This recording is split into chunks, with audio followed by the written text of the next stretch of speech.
Hello, everyone. Welcome to today's session of Easy Dharma for Difficult Times. My name is Pastor Niral. For those of you joining for the first time, these are evening sessions done by either myself or Pastor David here on the Kechara Facebook page, and we'll be sharing a little bit of Dharma with you every night, apart from on Thursdays when we won't be streaming. But every night, it would be either myself or Pastor David taking you through a particular topic. So let me just refresh my page and see who is online. Let's see. I see myself. Okay. Oh, Mr. Lum's online. Hello. Thanks for joining again. Yin Ping, hello. Keng Hoi, thank you for joining. Pastor Hani, thank you for joining. It's all the regulars here already. It's really good to see you all again here. So I'm just going to go into today's session, and today's session is actually all about the hell realm. So in one of my previous sessions, I actually covered the spirit realm. So today I'll be covering the hell realm, and in my future sessions, I'll be covering a realm per session. All right. So I wanted to kind of continue on from the talk about karma and merits that I had, and actually wanted to go into some of the aspects of the kind of suffering that we go through in different realms of existence and different rebirths that we take. And this is actually all linked in with my favorite topic, the Four Noble Truths, which I spent like 4 or 5 sessions on at the beginning of MCO. And so during the spirit realm session, I was talking about how the major affliction that beings have in that state is attachment or craving or the need for something. All right. So similarly, each realm that we kind of get born into has different prevalent negative emotions that kind of rule the way that you live in those realms. All right. So today I'm going to be talking about the hell realms, all right? And I know that for most people, they don't really want to know about the hell realms because it's quite depressing. And usually when we think about the hell realms, we think about it from the point of view of a monotheistic tradition, because usually within other religions, like polytheistic or non-monotheistic religions, the concept of hell may exist, but it is not something that is focused upon. Whereas compare that to monotheistic religions, it's kind of always used as an example of trying to get you to live a better life. And actually, this kind of same concept does actually exist within Buddhism, but the focus is different. And the reason being is because within Buddhism, and even a couple of other religions where karma is also a theme, such as Hinduism, hells do exist, all right? There isn't one hell, however, there are multiple hells. But the main difference is in Buddhism is that when you go to hell, you're there for a amount of time, and then after your negative karma has been used up, as it were, you automatically take rebirth into another realm. All right? So hell isn't a place where you are stuck. However, as I will explain a little bit in a little while, if you do happen to be reborn in one of the hell realms, you do have to stay there for a very, very long time. All right? So I'm just going to go straight into it. Oh, I see some more people have joined. Let's see who has joined. Quite a few people have joined. Kin Ho has joined. Thank you for joining. Good evening, Kin Ho. Nice to see you here. Caroline is here. Karen is here. Iman. Caroline is also here. Yiling is also here. Hello, from the other side of the pond. Benkui and Cynthia. Elsie is here. Nice to see you again, Elsie. Sukfan and Jacinta. Good evening, Jacinta. Who else? Pastor Tapming, Sharon, Yiman. Yep, okay. That's all I can see. So if you've just joined, hello Sunny. Good to see you here. If you've just joined, to today's session is actually I'm going to actually be talking about the hell realms and what they're like and what leads you to be reborn in one of the hells. And also, I'm also going to touch on how we can develop compassion to help beings within the hell realms, all right? So, yeah, as I was saying, within hell is not a place where you are stuck. In other religions, it says if you go to hell, there's no way out of hell. You're going to be there for eternity. Within Buddhism, this concept doesn't exist, all right? You will be, when you do spend time in hell, obviously there's going to be a lot of suffering and you're going to be there for a very long time. But ultimately, the karma that sends you to hell will exhaust. And once that happens, you will take rebirth into one of the other realms, all right? Now, usually when we're talking about hell, we think of fire and brimstone and, it's very hot and there's flames and fire and lava everywhere. But in Buddhism, that concept of hell exists, yes, and it's known as a hot hell.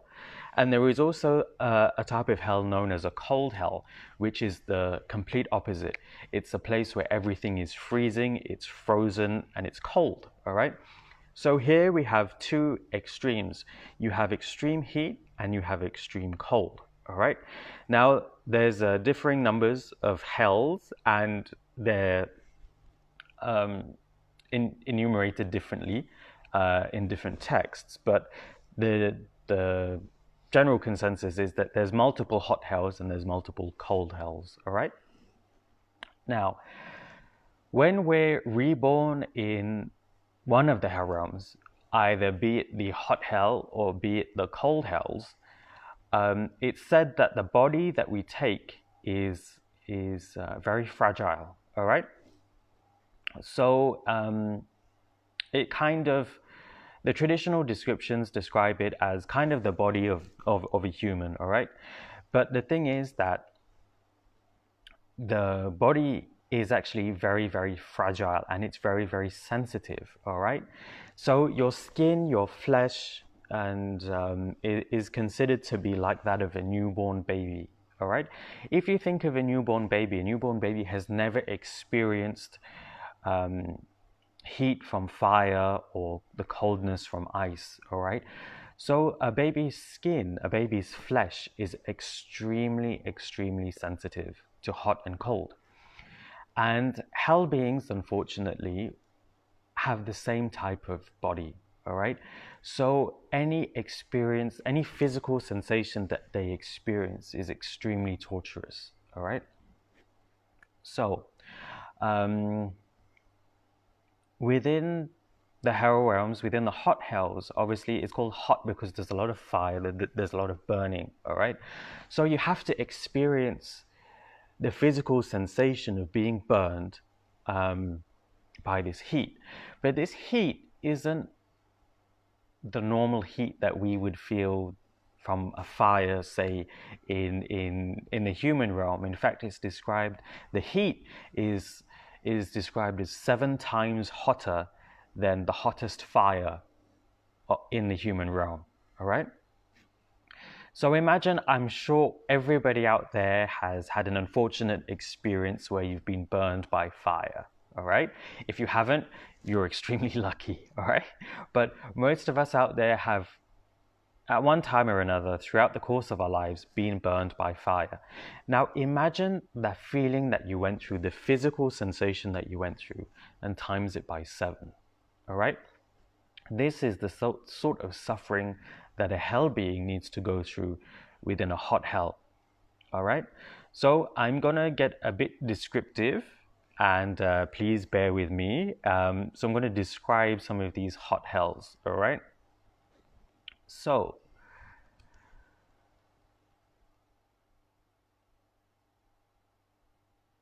all right, so, just think about hell, and whatever comes to your mind is that there's flames, there's fires, there's a lot of suffering. That's basically what hell is, all right? That's kind of the physical experiences that you need to go through, but as well as being burned, having the flesh. I'm going to be extremely descriptive, and I apologize. Having the flesh and skin fall off your bones, being pierced by weapons and molten iron, things like that. Just kind of imagine the excruciating pain that we go through. And a lot of us actually don't want to think about it. We don't want to think about it because it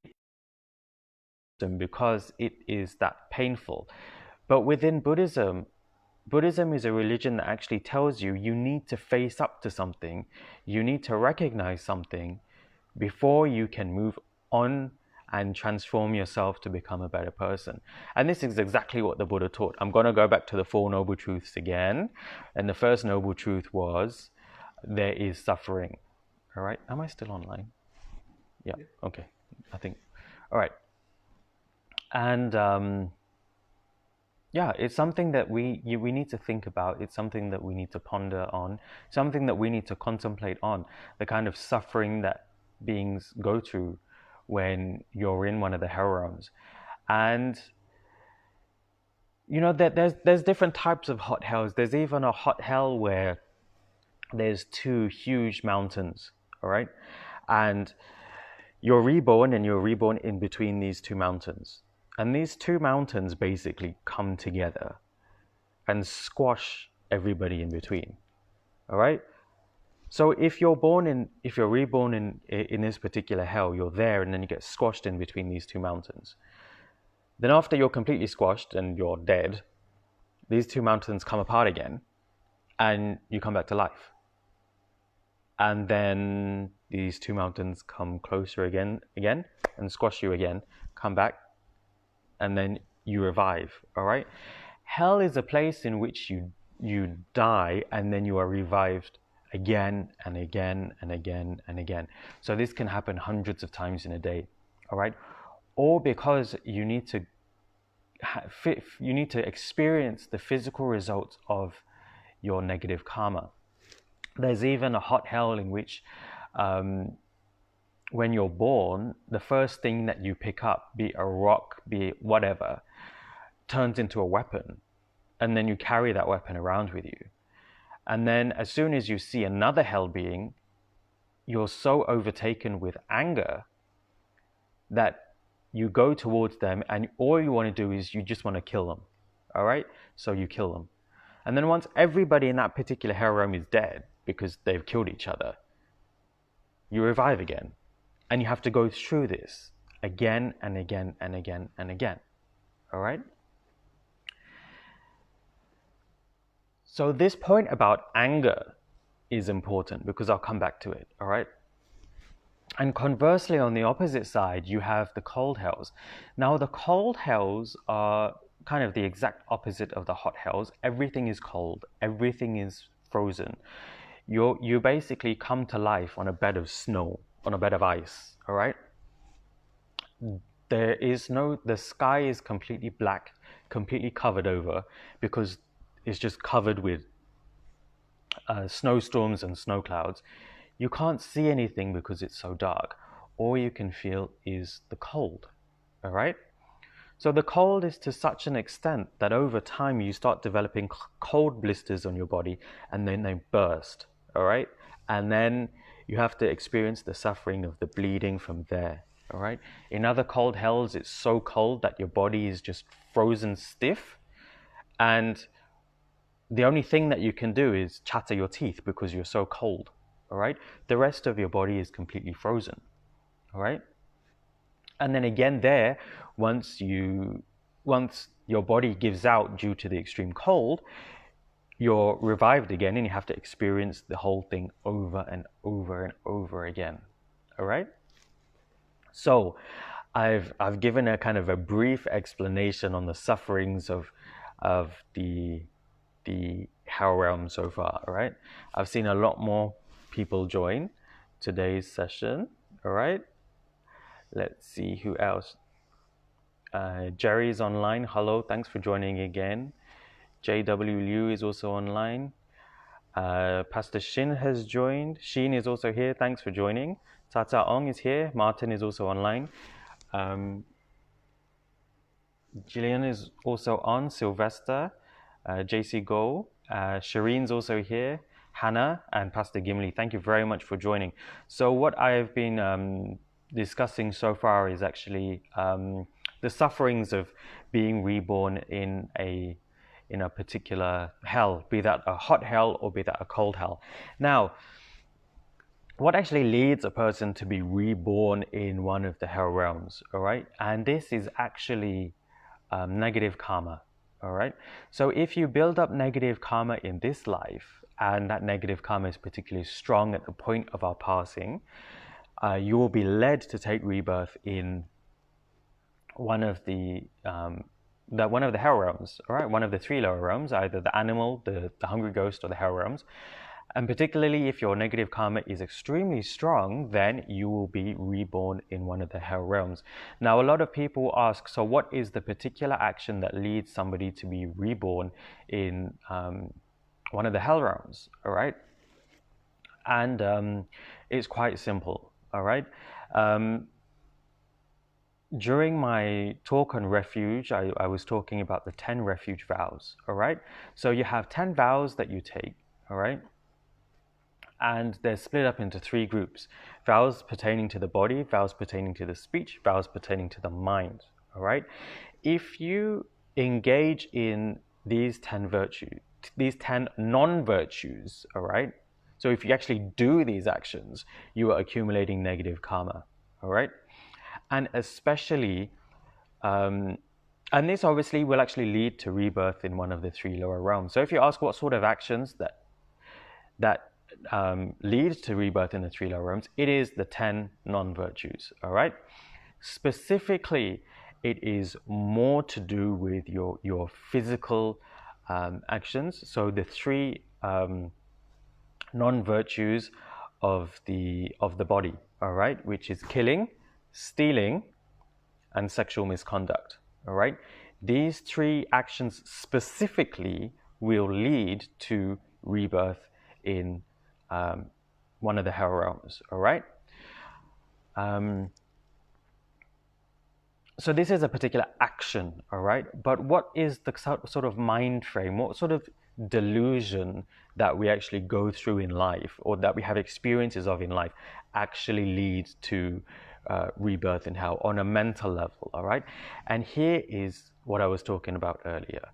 It is anger, all right? When we are extremely angersome people, when we cultivate anger in our mind. What I mean by cultivate is, by that I mean not doing anything to stop anger within our mind streams, all right?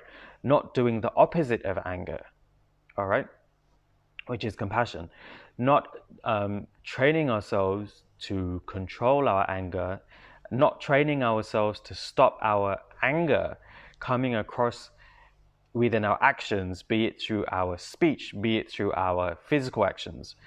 This is kind of the main cause for somebody to be reborn in one of the hell realms, all right? So, yeah,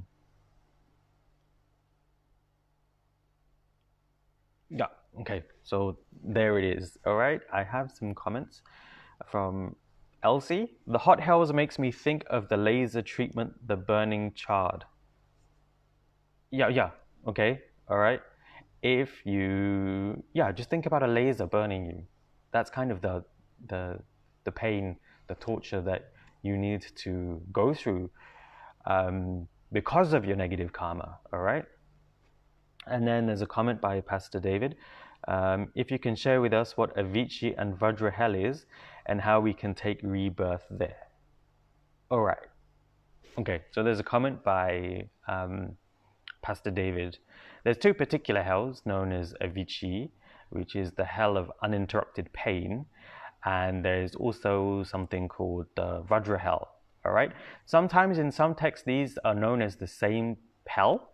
In some explanations, these are separated into two. So Avicii is kind of the lowest of the low hell, which means it's the hell that you would suffer the most in. In this particular hell, you basically undergo extreme physical pain and torture, in which you the pain basically you suffer is uninterrupted. All right. So actually, in this hell, you are not revived again and again. All right. In this particular hell, it's basically one lifetime spent within hell, or one physical body. But as soon as you're injured by something, or you experience pain, the injury automatically heals. So it is not that you're completely dead and then that you're revived. It's just that every injury that you receive is automatically healed. But again, that injury is constantly being inflicted upon you. For example, you may have one of the guardians in hell who might be stabbing you with a sword. All right. So every time he stabs you, you feel the pain, you feel the physical sensation. You have to go through the mental suffering as well. Now, mental suffering is a lot within hell as well, and I wanted to talk about one other hell after this one, and then he pulls it out. You're instantly healed, and he just pokes you back. He pokes you again. All right, and it's this constant suffering. So that's why it's known as the hell of uninterrupted pain. All right. Now, there's also a place known as the Vajra hell, and Vajra hell are for people who have broken their vows and their commitments, especially in regard to the higher practices. All right. So when you make a particular vow, when you make a particular commitment, this is something that you're actually supposed to live by. All right. And when you don't live by them, or you consciously, I'm not talking about unintentional breaking of a vow or a commitment. I'm talking about literally going against, after having taken vows and knowing that the vows are there for a reason to actually help you to transform yourself to become a better person, but then going against your vows purposefully, having the motivation to do so, carrying out the action that does it, and then rejoicing in the fact that you have actually done it. This actually leads to one of the to Vajra hell. And the most perfect example of this would actually be the cousin of the Buddha. His name was Devadatta. All right, he tried to kill the Buddha on numerous occasions. He knew that the Buddha's teachings were good. He knew that it could lead to people stopping their own suffering. But he was overcome with jealousy, and that jealousy led to anger. And that anger led him to act in ways to try to kill the Buddha so that he could kind of take over the Buddha's position within the Sangha. All right? And it said at the end of his life, literally the earth opened up and swallowed him whole. And where he took rebirth in was Vajra hell. All right? So it is also a hell that you need to spend a long time. And both Avicii and the Vajra hell is basically the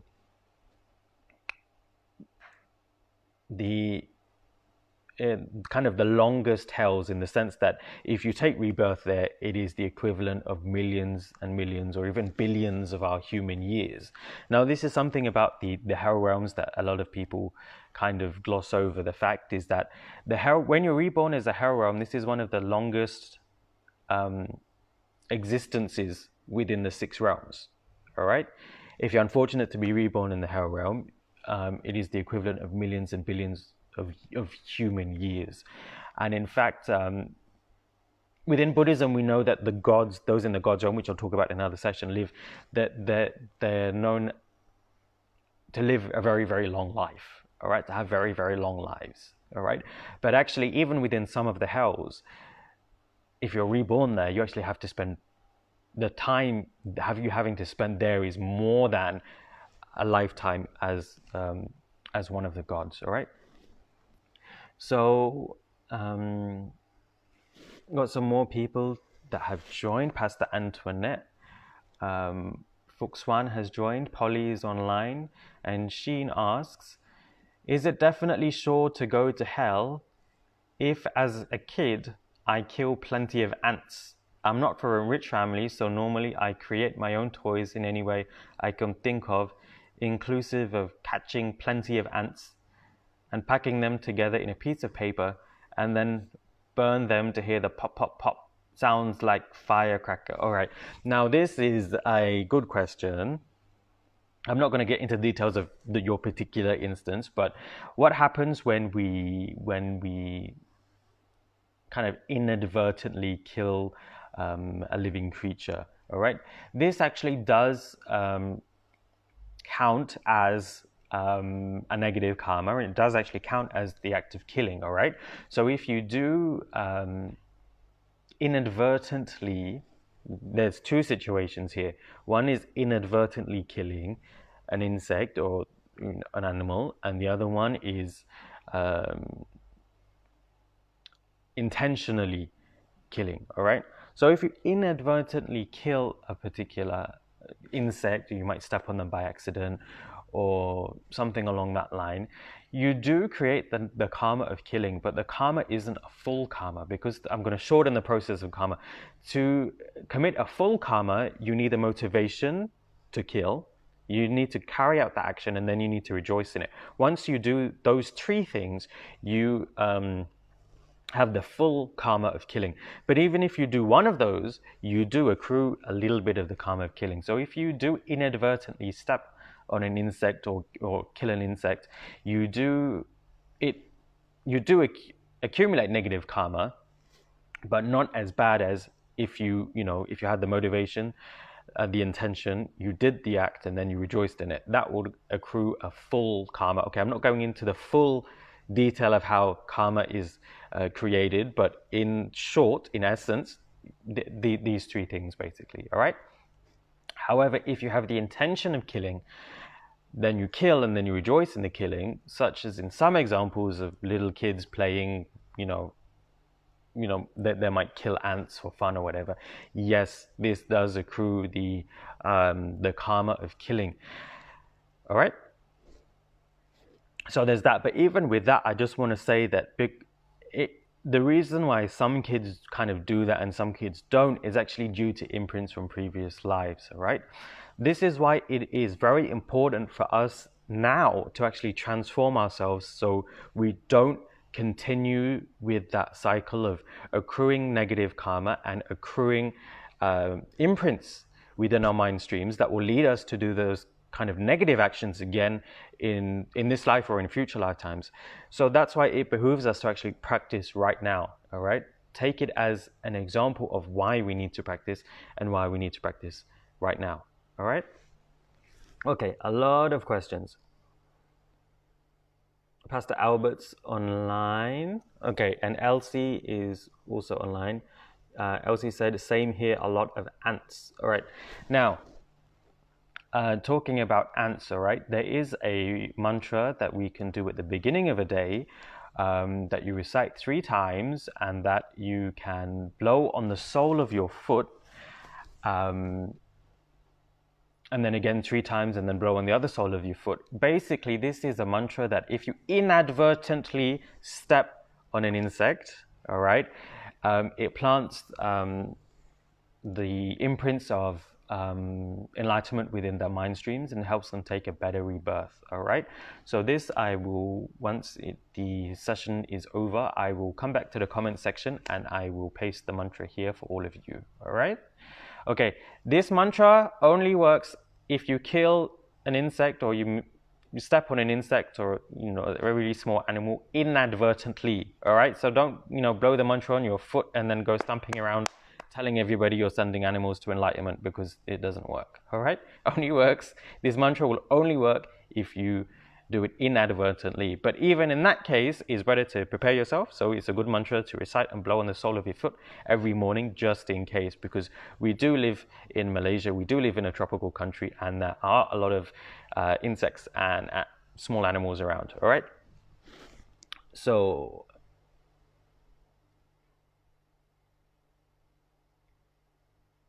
okay. Yo Miao Ki, I hope that I pronounced your name right. I'm so sorry if I didn't, asks, how about those who commit suicide? Do they go to hell if prayers are being recited for them? Can they take rebirth as a human? All right.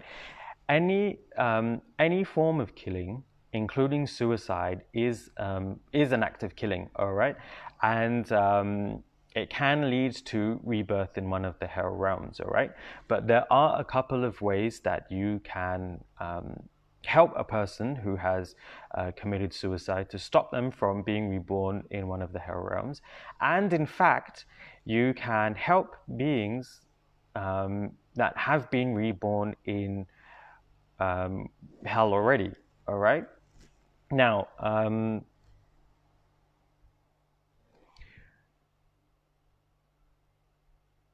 okay, I was going to explain it a little bit later, but I'll explain it now. All right. There is a way to help people to helps them to shorten their time in hell and take a positive rebirth. All right, so now I'm going to explain a story to you, and this story is actually from the time of the Buddha. The Buddha had a student, and his name was Maudgalyayana. All right, he was one of the Buddha's main disciples, and he had his mother and father passed away. And one year, Maudgalyayana thought, "Hang on." One day he thought, "I wonder where my parents have gone." Now, Maudgalyayana, one thing that he was famous for is he was famous for his clairvoyance. He was famous for his ability to see into different realms. So then he wanted to look for his father. So he looked for his father, and he found his father. His father had been reborn in one of the heavenly realms as a god. So Maudgalyayana was happy because he wasn't suffering. And then he looked for his mother. Okay? And Maudgalyayana found that she had been reborn as in one of the hell realms. All right? And then, so he thought she must be suffering a lot, so he wanted to go down and see how she was suffering and see how she was doing. So Maudgalyayana traveled down to hell. And when he got to hell, he found that his mother was in unbearable pain, all right? And he didn't have any sort of medical supplies on him. He didn't have anything to heal her wounds, all right? And then he thought that maybe I can give her some food, I can give her some water. So that he did have. So he tried to offer his mother some food, all right? But as soon as he offered his mother the food, it burst into flames, all right? Because she didn't have the karma to receive any sustenance because she was reborn in one of the hell realms, all right? So he was really, really distraught, and then he saw all of this suffering happening around him, and he really didn't know how to help his mother. So he came back to earth, and then he went to see Buddha Shakyamuni, and he asked Buddha Shakyamuni, "There's so much suffering in hell, and my mother's been reborn in hell, and she's under so much pain, she's being tortured so much. I can't even give her food because it bursts into flame. And what can I do?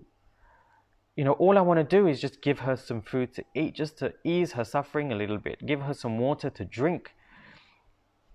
And the Buddha said that there is one method in which you can help your mother. So Maudgalyayana asked the Buddha, "Please, Buddha Shakyamuni, please teach the method in which that we can help beings who are suffering from the extremely negative effects of their karma." All right? And the Buddha did so. And what the Buddha told Maudgalyayana to do was to take refuge in the 3 gems and make abundant offerings to the Sangha. All right? Now, while he was doing that, the Buddha gave him a teaching on generating merit. Okay? Then Maudgalyayana asked the Buddha, how is this generating merit going to help my mother? How is it going to help all those beings suffering in the hells, and maybe even as hungry ghosts or animals or any realm for that matter? And the Buddha said, it's very simple. After you generate the merit that you've created by doing extremely virtuous activities such as making offerings to the Sangha, making offerings to the Buddha, saving lives, engaging in very holy prayer, what you do is you dedicate the merit that you've generated to that person. All right? So that's what Modgalyayana did. He generated a lot of merit by continually making offerings to the Sangha, making offerings to the three jewels, and generated a lot of merit from that. And he dedicated that merit to his mother. And eventually his mother, her suffering in hell eased and eased and eased and eased. And then her time in hell was also shortened, all right? Because she now had this merit to rely on that was being generated by her son, Modgalyayana. And eventually she passed away from her hell realm body and then took rebirth again, but this time within one of the heavenly realms, all right? So why I wanted to explain that is one of the ways to help in the example that you gave, somebody that's committed suicide, or anybody who has passed away, or anybody who has taken rebirth in any of the realms in which you suffer, the way in which to help them is actually to generate merit, all right? And after you've generated merit is to dedicate it to them, all right? Now you're going to ask, but there's only so much offerings I can do on my altar in a day. There's only so much offerings I can make to the Sangha. I don't have the means to do that, to generate that merit. Actually, you're right, but actually the thing that is always generating something is your actions. It's your body, your speech, and your mind. So usually you use that to generate karma, whether it's negative, neutral, or positive. You're using it to generate karma. What the Buddha taught is you use your body and speech and your mind to generate merit instead. So it is more than just about making offerings on the altar. It's about how you interact with your family. It's how you interact with your friends, how compassionate you are towards other people, how you help other people, how you improve yourself. This itself generates merit. And then as you generate that on a daily basis and dedicate that to somebody who has passed away, there's more merit, even more merit that they can benefit from, that lessens their suffering. All right? Now, talking about karma and positive, neutral, and negative, did anybody do their homework? All right, I hope some people did the homework that I gave the other day, which was to analyze your day's actions and kind of keep a diary and see how many were positive, how many were neutral, and how many were negative. All right, so if anybody has done that, please do leave a comment and I'll talk about it a little bit and let me know what you actually found. Did you have more positive? Did you have more neutral? Or did you have more negative? All right. This is actually a gauge in how much we're actually practicing Buddhism, because Buddhism, again, is more than just about praying. It's more than just about doing your meditations. It's about life. All right. It's about living a good, virtuous life. All right. So do leave a comment if you've done your homework. All right. All right. And there's a comment by Sunny. Just saw commit suicide case opposite my block. I'm so sorry to hear that. Again, you can generate merit for this person who has passed away, for them to take a better rebirth, for them to not suffer from the full effects of this particular action, all right? And good evening, Callista. Nice to see you here. Mr. Lum asks, can you share what's a throwing karma? All right, okay. A throwing karma, all right, at the point of your passing in this life, when you're on the verge of death, depending on the state of your mind, you will have something going through your mind, all right? So usually it can be an attachment. It can be a memory of not having done something. It can be a grudge that you've held for many, many years and you can't let go of it. It has completely overtaken your mind, all right? The last thing you think about will open up what is known as the throwing karma. So basically, if you are extremely attached to something, all right, this will open up a throwing karma that will lead you to a rebirth in which the major delusion that you have to undergo is attachment, all right, or craving for something. So if you're particularly attached to an object, all right, say you're particularly attached to, I don't know, your car. Some people are extremely attached to their cars, all right? At the point of death, you open up that throwing karma of attachment. That throwing karma leads you to a rebirth which is marked by attachment. And in this case, it could be as a it could be as a hungry ghost, because an existence as a hungry ghost, you're attached to something, you're always craving after something, all right? In the case of if you're extremely angry towards somebody throughout your life, and at the point of death, that thought goes through your mind, oh my God, I hate this person so much because he did this to me, he or she did this to me, and I can't let go of it, and I'm still holding on to it. And at that point of death, you're still holding on to that anger. All right, this opens up a throwing karma that will lead you to an existence in which is marked by anger. And obviously this is a perfect example of something that will lead you to one of the hell realms, is anger. All right, so I hope that answers your question.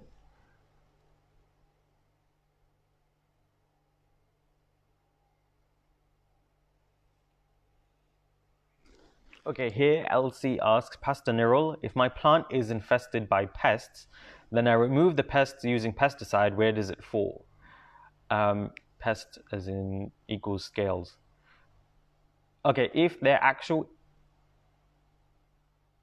something like a fungal infection or whatever on your plant and you use pesticides, that is technically considered, or insects, say if you have an insect infestation and you use pesticides to get rid of your insect, that does class as a form of killing, so it will accrue negative karma. That's why we try to find other ways of getting rid of pests as humanely as possible without actually killing them. All right, now if there's no way around it, and then you do end up using pesticides, or if you have killed a lot of insects or animals in the past, it doesn't necessarily mean that you will be reborn in one of the hell realms. It means you have the potential to be reborn in one of the hell realms.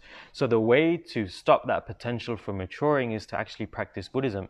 When you practice Buddhism, you do two things. You purify your negative karma and you accumulate merit. Another thing that I always talk about is accumulation of merit and purification of negative karma. All right, so when you do these two things, and when you practice and you become a more compassionate, more kinder person, you actually purify that karma that leads you to be reborn in that hell, in a hell realm, basically. So there are ways in which to help yourself to overcome the negative effects of your karma. But if you're doing it just because you're scared of going to hell, you will have a little bit of benefit because you're relying on the 3 jewels to do it. But if you're doing it with a motivation in which you truly regret having done that, and you develop the motivation of bettering yourself along your spiritual path so that you can help the sentient being that maybe you killed, or to helping other sentient beings, the power of that purification is more. So it depends on your motivation, all right? How much purification it entails, all right?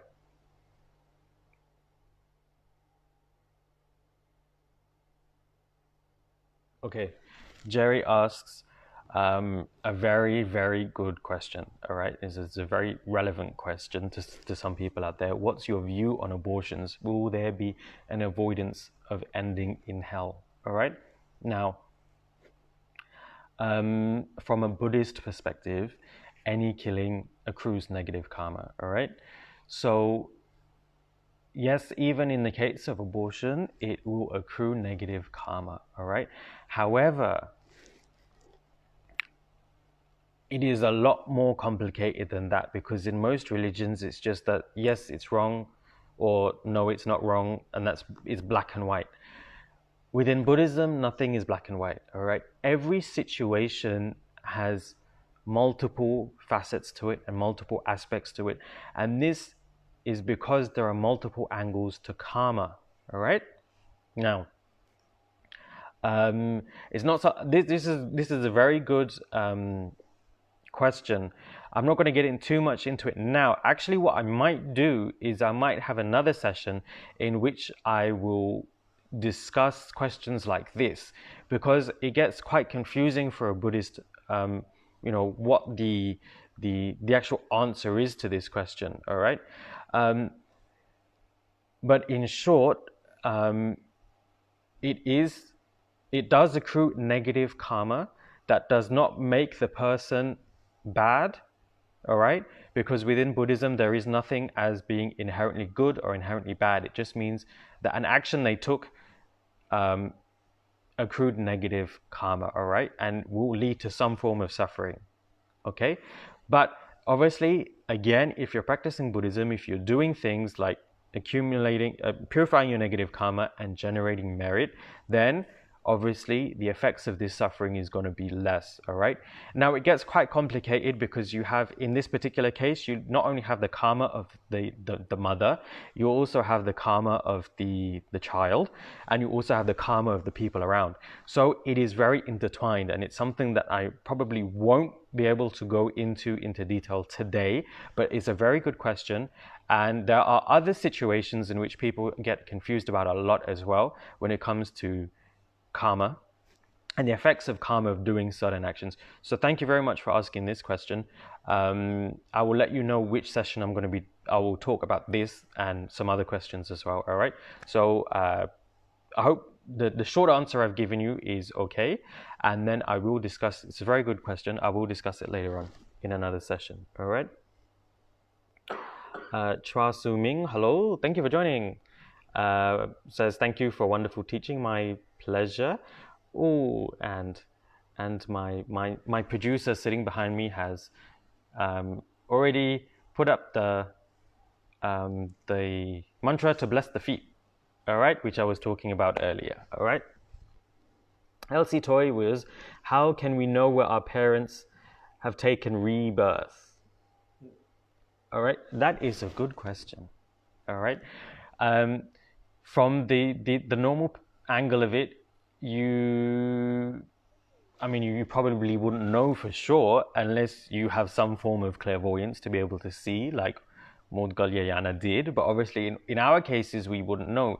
But however, we know our parents. We have lived with them for a long time. We know what they're like. We know if they get angry or don't get angry. We know if they're attached to things or not attached to things.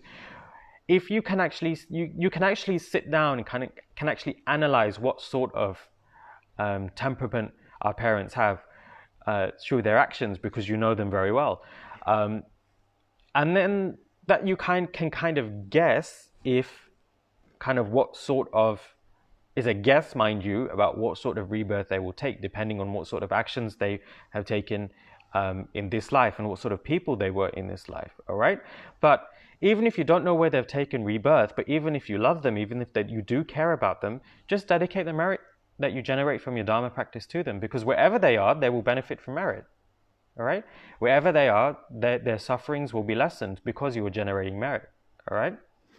So this is one of the ways in which you develop compassion is actually by one particular method involves meditating on your parents, on actually your mother first and then your father, all right? Now, this is a technique which exists within our lineage. It stems from one of the Indian masters. His name was Shantideva, and he says you generate on the compassion that was shown by your mother, and then you kind of generate compassion back for her, and then you extend it to your father, and then you extend it to everybody else. Now, in our daily life, if our parents are alive, we can actually show them that compassion, show them that feeling physically, all right? But if they're no longer with us, how do you go about doing that? You actually go about doing that by generating more merit and then dedicating to them.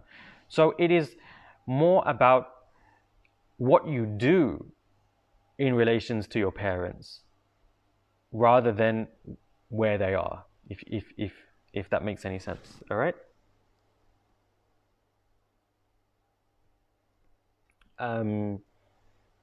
Sheen asks, put a charcoal on your plant, quite effective for me. Oh, charcoal. Okay, maybe charcoal can help to get rid of pests. There are a lot of different things that you can try, natural herbal things that you can try. You can look them up. Actually, we've got some blog posts about getting pests naturally. Go to samrimchi.com and look for that blog post. Yeah, okay. Callista says, twice a month, my friend will get pest control worker to fumigate the entire house to eliminate white ant. Knowing that killing will create bad karma, I have discreetly talked to White Ant and chant DS mantra to ask them escape, but I am not enlightened, so they ended being killed. May I ask what is the best practice chant mantra? Okay, this is a very okay, we're going back to the ants and the pests. Okay, all right. If you have ants, if you have pests, from a Buddhist perspective, we try not to kill them. What you can do is you can basically chant any mantra and blow on them if you know where they are.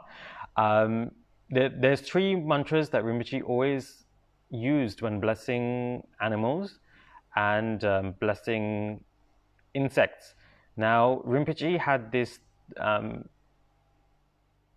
instruction for 2 of us in the Ladrang, myself and Beatrix, to go out and feed the insects in Kechara Forest Retreat every 2 weeks.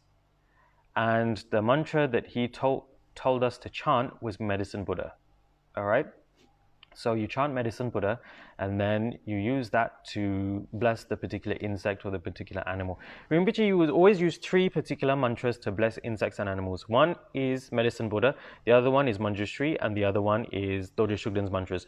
These 3 mantras Rinpoche used all the time to bless animals and insects, and he actually encouraged us to do the same, to use these 3 mantras. But again, Rinpoche said, you can use any of these mantras and then blow on insects to bless them. To bless them. All right. Now, in the case where you have actually, unfortunately, you have actually had to get rid of the insects, what you can do, Rinpoche said, is you can engage in Medicine Buddha's practice, and through Medicine Buddha's practice, dedicate the merits to the particular insects that have died. All right. So Medicine Buddha. All right.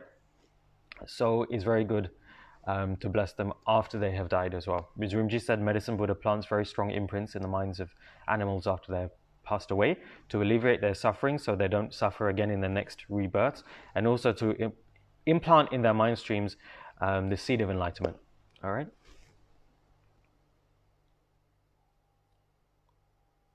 Okay, Caroline asks, how about the office? HR get pest control and also fumigation for insects, bacteria, and viruses. Will this consider group karma of everyone in the office? Yes, it will be considered group karma of everyone in the office, but in one sense. But the main part of that karma will actually be based on the person who got the pest control in to do the extermination. All right. So again, another thing that you can do in this instance, because it may be completely out of your control, you might not be able to do anything about it, is to engage in practices and dedicate the merit you generate from those practices to the insects that have passed away. Medicine Buddha is a very good one. All right.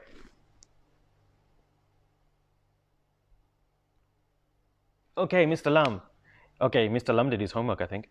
I had a little bit of negatives than positives generally.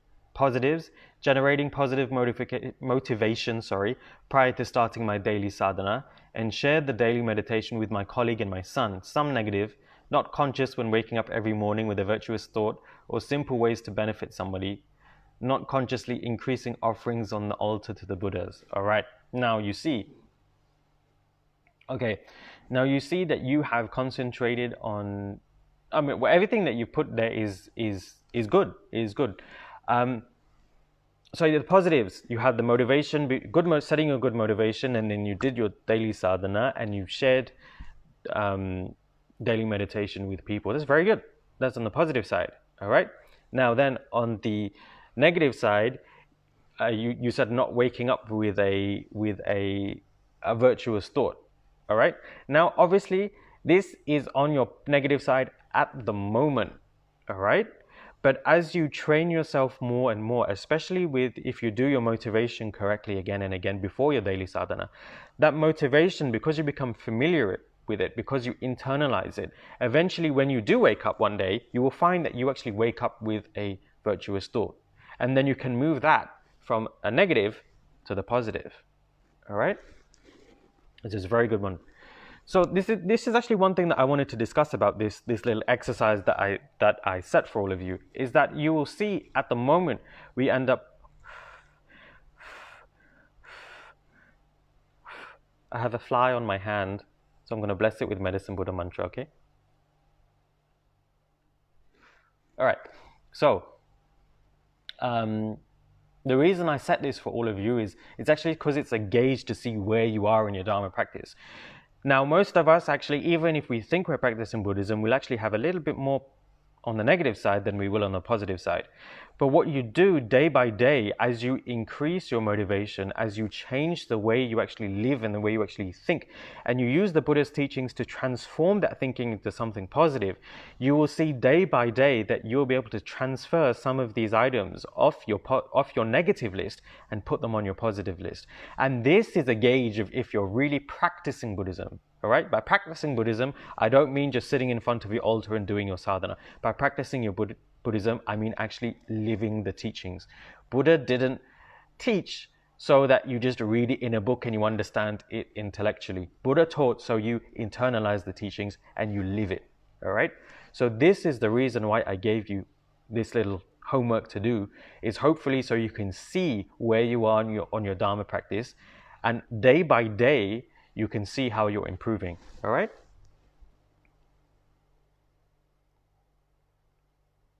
Okay. Sheen gave another comment about how to try and get rid of your pests by using car lubricant. Okay. Okay, Yuseng asked a good question about the homework. Pastor, during the day, a fair bit of the time is spent going through news, Facebook updates, social media, etc. Where does that fit in with my positive, negative, neutral karma chart? I guess it's neutral, but that leads to a negative outcome eventually. It's a waste of our precious time. Well, actually, things like social media, things like the news, things like Facebook updates are generally neutral. All right, they're neutral, but as you know, if you watch my karma chart session, neutral things ultimately lead to something negative. All right, and in this case, the reason why it's neutral is because you're not doing anything to harm anybody, but you're not doing anything to help anybody, either anybody else or yourself. All right, so it's neutral, but it leads to something negative. The reason why it leads to something negative is because by doing this, you're kind of perpetuating your existence of being under the control of your karma. All right. So if you're not fighting against that stream, so if you're just going along with it, there's no point, right? So that's why that's why it turns negative, because if you don't go against it, you're just going to keep going through this cycle of living. All right. But you can turn it positive. All right. Even with things like Facebook updates and going through social media. How? If you go to a social media page that has, little clips or stories of something positive, something inspirational, then you can use that to become positive, to change your mind in a particular way, to change the way you think about a particular person or a particular situation. All right.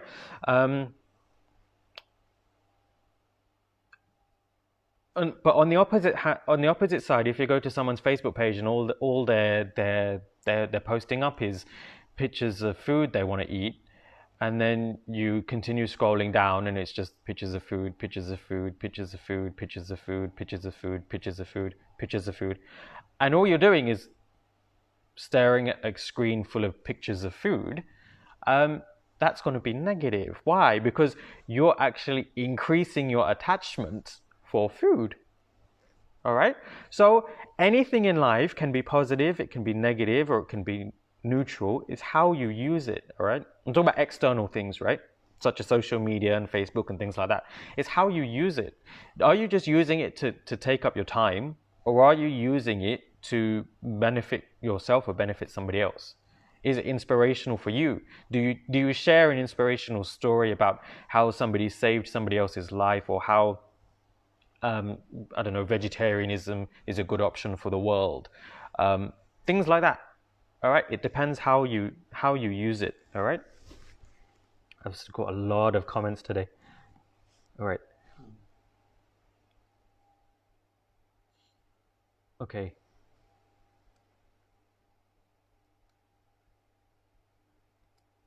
Okay. Do Good Sinclair actually put a. Oh, it's a quote, is it, from Lama Yeshe? Which reads, "There is no miserable place waiting for you, no hell realm sitting or waiting like Alaska, waiting to turn you into ice cream. But whatever you call it, hell or the suffering realms, it is something that you enter by creating a world neurotic fantasy and believing it to be real. It sounds simple, but that is exactly what happens."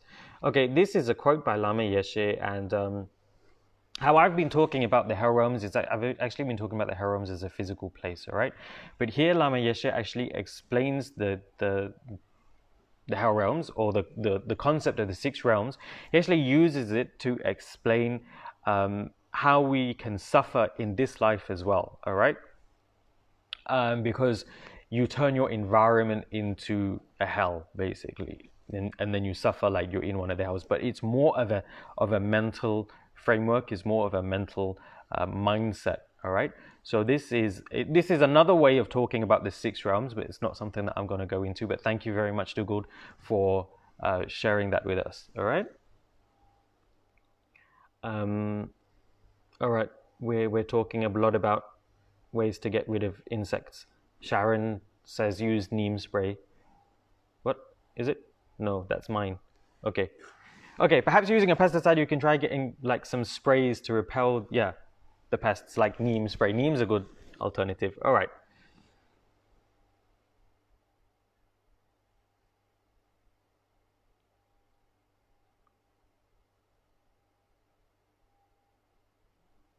Okay. All right. One last question for today. All right.